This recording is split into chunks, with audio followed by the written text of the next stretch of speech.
Good afternoon. It's Saturday, July 8th, 2023. This is the ride home. I chipped a nail, broke a nail. I might post this on both channels. It's basically an apology video for this morning's video.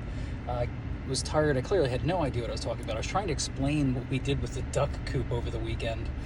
That's the other mistake. I kept saying over the weekend. I've been on vacation all week. This is the weekend. Today is Saturday. So it was during the week, yesterday and the day before, that we were working on the chicken runs, combining them into one run. So we have retriever cages, which are made of 6 5-foot panels. So it ends up being a rectangle, 50 square feet. Because you've got 10 feet going this way, 5 feet going that way. So it was 50 square feet. I don't know what kind of numbers I was tossing around this morning, but a lot of them didn't make any sense. At one point I was saying 1 foot by 2 feet. It's very, very comical. So anyway, yeah, we had 2 retriever cages. One we bought used, one we bought brand new recently for the new ducks. So there was 2 separate runs. The chicken coop, which we modified into a duck coop, as I explained in the previous video. To modify a chicken coop to be a duck coop, you just make the nesting boxes bigger, and you make the ramp longer and wider so that the ducks can navigate it. They have a much harder time navigating inclines than chickens do. So anyway, the duck house is connected to the run through one of the panels. Has a bottom where you can take out a square. And we have that square in line with the hatch to the duck house. So the original ducks, they had 50 square feet inside the run that they could run around in. We don't keep them in there. We let them wander around the yard. But anyway, when we want to keep them contained, we contain them in that 50 yard. And we had another cage for the other ducks, but they lived in a dog house in the run temporarily until we were going to move them in with the older ducks, which we've just done. So we took the panels from the new duck run and we integrated them. We did a bunch of stuff. So the one panel that was up against the duck coop itself, we flipped that around so that the opening is closer to the house. I mean, it's only saving us like maybe 2.5 feet, but it gives us 2.5 more feet towards the house. So instead of a 50-foot run, it's now 2 by 2 by 2 by 2. So that's 100 square feet.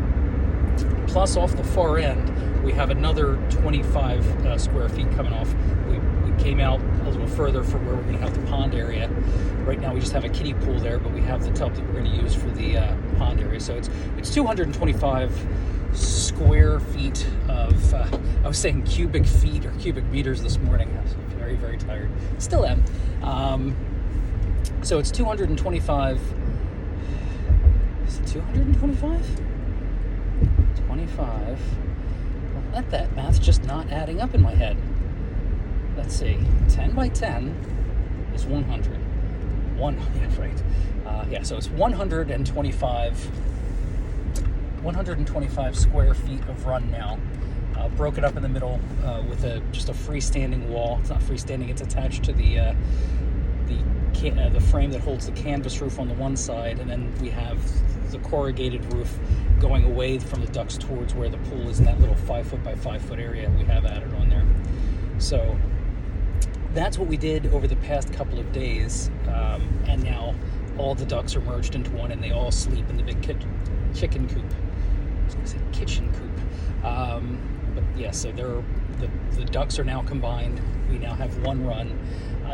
It was a lot. It wasn't easy because I'm fat and out of shape and stuff like that. But it was a lot easier than I thought it was going to be. I just have to work on around the periphery, just building it up so that predators can't get in and out through the gaps at the bottom. We put them up at night anyway, so they are safe. They're safe inside the duck coop at night.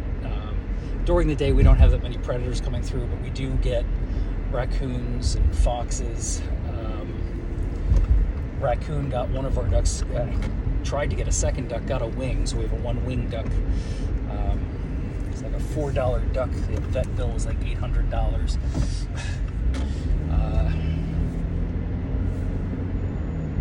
Pardon me. I have to remove the finger down. Sorry, I know that was disgusting, but it had to happen. I had to get rid of that finger down. So, yeah, that's it. I think it took me a full 22 minutes this morning to describe what I just described to you in less than 5.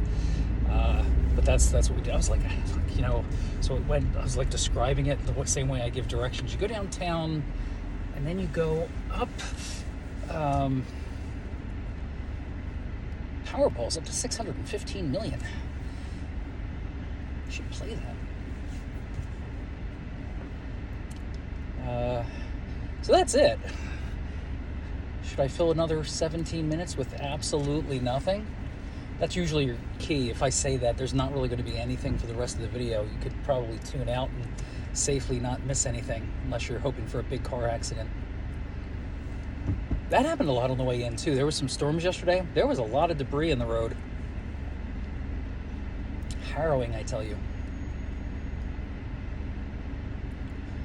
Let's see. Ducks.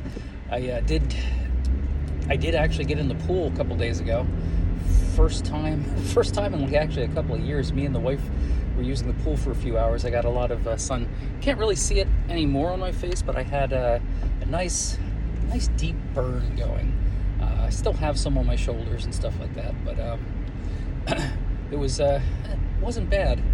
The pool is insanely difficult to manage. I think maybe my strips are outdated. Like it's hard to find. It's hard to find chlorine. I started going with the liquid chlorine recently, but I am having a problem with the pool going green overnight. Like I said, just a couple of days ago, I was in it with my wife. I spent most of my time while I was in the pool just going around with a scrubber and just like really scrubbing the walls and the tiles and things like that, just making sure that it, got all the algae or whatever off. It was already pretty clean to begin, but you could see when you started to scrub, you could get some little bits of green off. So I have been like, it was crystal clear the day we were in it, and it's been crystal clear for a couple of weeks now. It took a while to get there. Last year I was fighting the pool all season. Like I finally got it pretty clean in time to close it, but it was a battle. It was a battle all season with the pool. And I'll tell the story again about when I first moved in. I knew nothing about pools. I'd never owned a pool before. There's a Leslie's pool in the area.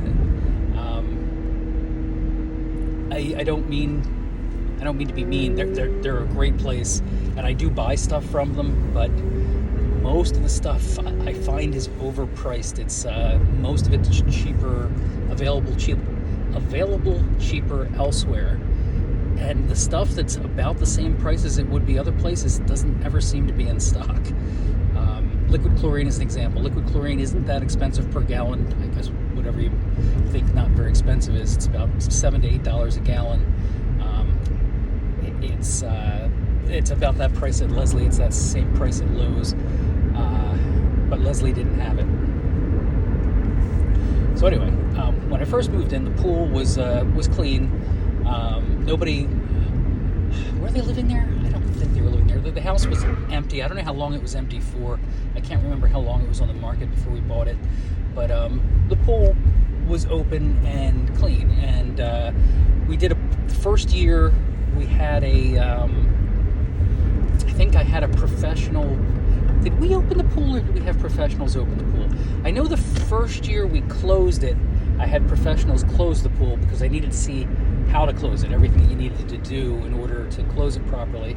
So I paid for that the first year, and then like I just did what they did every year after that. I have an air compressor and stuff like that, so it's no problem for me to blow out the lines and things like that.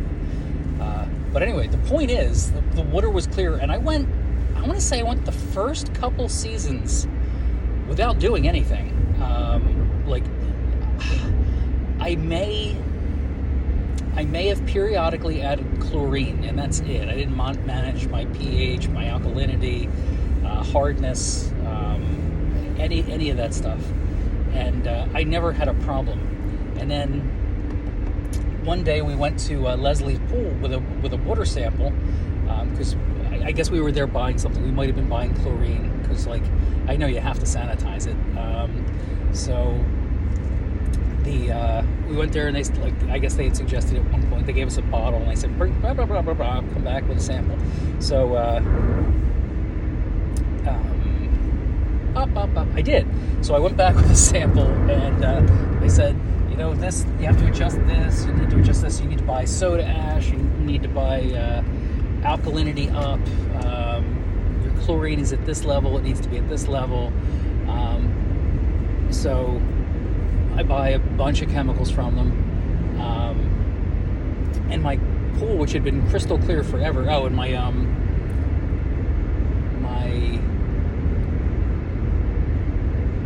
calcium, I guess it's calcium, my calcium level was low, so I had to get sodium chloride or something like that from them as well. The reason you add the salt to the pool is why you increase the hardness. You have to hit a level of hardness. I have a plastered gunite pool, so if there's too much calcium, then the flakes form on the wall. If there's too little, flakes fall off the wall. Like it sucks the calcium out of the walls. So that's why I have to manage that. These are all the things I've been told. So anyway, the pool's perfectly clear for an entire season and a half. I go there. I get them to check the levels. They give me the rundown. They give you a nice printout. It's fantastic. They give you everything you need to know. They tell you what you need to do. I did everything they told me, and the next day my whole pool went green. Like, it went from crystal clear to just like this murky green in like a day. So then that first time, like I had to fight it for about a week to get it clear again. So now it's the weird dance where I'm balancing the chemicals. So anyway, the regular test strips that I used ran out, and I found another batch of test strips which are from a few years ago, and I don't know if they have an expiration date, but I have been I knew this year was going to be a battle, because last year was so much of a battle. I didn't get it clean till the end of the year, and I'm not sure how clean I got it. I got the water clear, but there was like, you know, I'm sure there was still like phosphates and stuff like that were way too high. I don't remember. We had to close it. I wasn't going to have time to treat it anymore. We closed it the last possible weekend we could. So anyway, my point is, it's tough to keep up on top of this. And part of the thing was, I feel bad. I don't feel bad for the pump. I feel bad for me. I don't like to run the pump all the time. I will run for days at a time. But the other day, it went green after I turned it off for the night. It was a hot night, and I don't know how much that plays into it. But and I guess I know my phosphate levels are high, so that's probably part of the reason why it's turning green. I'm tired of remembering this in drips and drabs, but I remember my phosphates are actually extremely high. I got to get another bottle of No-Phos. That's what the algae is feeding off of. So anyway, my point is, I don't know how safe it was to keep my pool chemical free for as long as I did when I first moved in. Everything seemed perfectly fine to me, but now that I'm hooked on the drugs, the chlorine, the soda ash, the pH plus, the calcium chloride, like, now I've got to constantly be watching those levels. And they all play together too. I don't believe in chlorine lock, which is a lot of time what they talk about. You keep adding chlorine to your pool and it doesn't show any chlorine levels because it's locked up chemically. I think that's a bunch of bullshit. I do notice that if you get, I've had that happen. I don't believe in it, but I've had it happen to me. I don't believe it's chlorine lock. I believe it's because they give you this chemical, another chemical, to add to your pool to relieve chlorine lock. But what seems to happen, or at least what's happened in my experience, is if you get your pH and alkalinity correct, then all of a sudden the chlorine starts to show up again.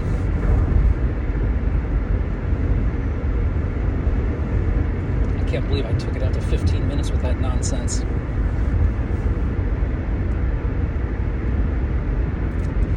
So the last section of the duck coop, or the duck run, like I said, the first section has the canvas roof that we bought for the little ducks, so we'd have a roof.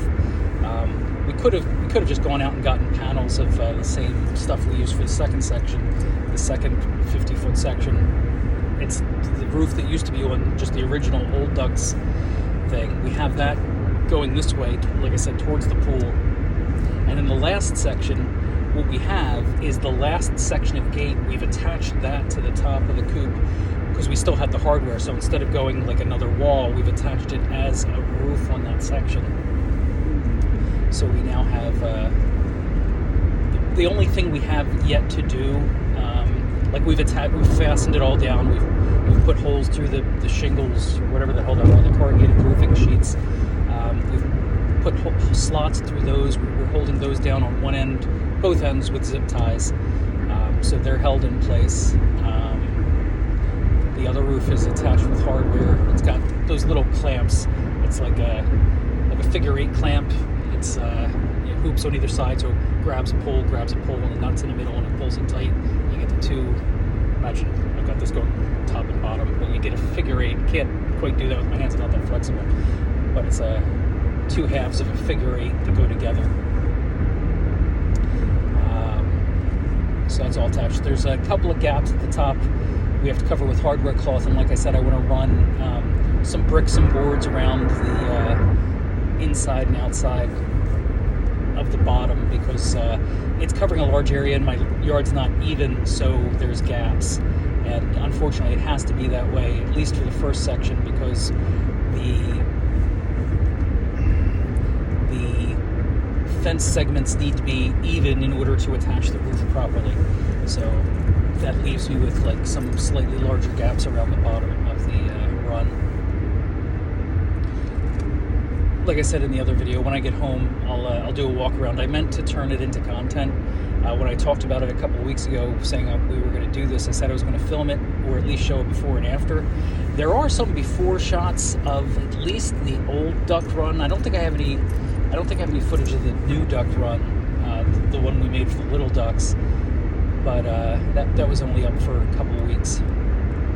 So when I get home, I'll make another short video. I won't try to pad it out to 22 minutes. It'll just be a minute or two showing how we put together the new duck run.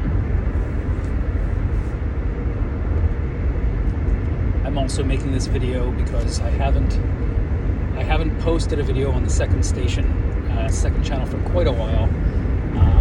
And this morning's video was the first one in a long time. But again, the reason I'm going to post this to both channels is because the video from this morning, I listened to part of it and it really didn't sound like I was making any sense when I was trying to describe the footprint. We could have made it 300 square foot easily by inverting the one corner. So like I said, it goes 2 panels over, 1 panel in, 1 panel over, 1 panel down, 3 panels back. And that's the shape. Now, if we had just taken this corner and inverted it the other way, yes, we'd have 150 square feet instead of 125. The problem is there's a tree in the way. We could have been clever with shapes and stuff like that, but we just needed to get it done. We probably will repurpose maybe the roof panel at some point, make it even bigger. It doesn't have to be a rectangular shape. The first 2 sections do, just because of the way we have the roof attached, but after that it can be free form nonsense. Just have to be careful, make sure it's completely covered, because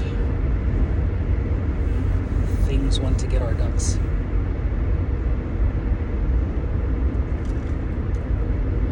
Pool, ducks. Did I talk about anything else this morning? I don't think I did.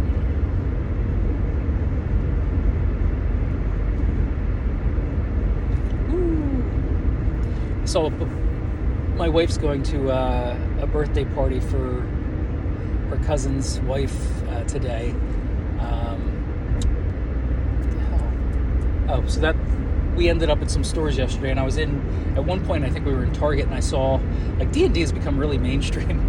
Like I was playing years ago, but now I feel left behind because I don't play anymore. I have an entire library of books, literally bookcases full of just RPG stuff. And I saw a book there I really wanted to buy, and it took a lot of effort for me not to buy it. It was just a book of little campaigns. I can't remember what they were. Were they mysteries? Were they some kind of thieves thing. I can't even remember. I just know in that moment I really wanted to buy that book because it had all these like, you know, adventures laid out, and they looked really good. It's like, oh man, I want to get this. But I think the book wasn't really that expensive. But I don't play. Like, if I was at least making up campaigns and practicing or something like that, I could have justified buying the book, but I couldn't do it. Couldn't get myself to do it. So, but really jonesing to play D&D. I just don't know anybody up here, and if I did, I don't think any of my friends really play D&D anymore. I mean, I know one or two of them do, I think, intermittently, but it's nothing crazy like what we were doing, you know, playing every week for years on end. When I say we, it's the Queen's week. Now, I've told you about my group of D&D buddies before. We had a core group that we always had periphery people come and go.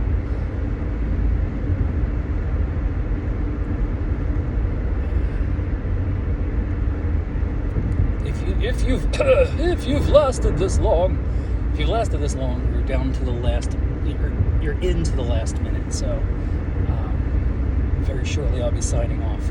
You could leave now because nothing interesting is going to happen. Somewhere at the end I'm going to say, have a wonderful day. That's about it. I think that's become my sign off. I don't know why. I just get trapped into routines.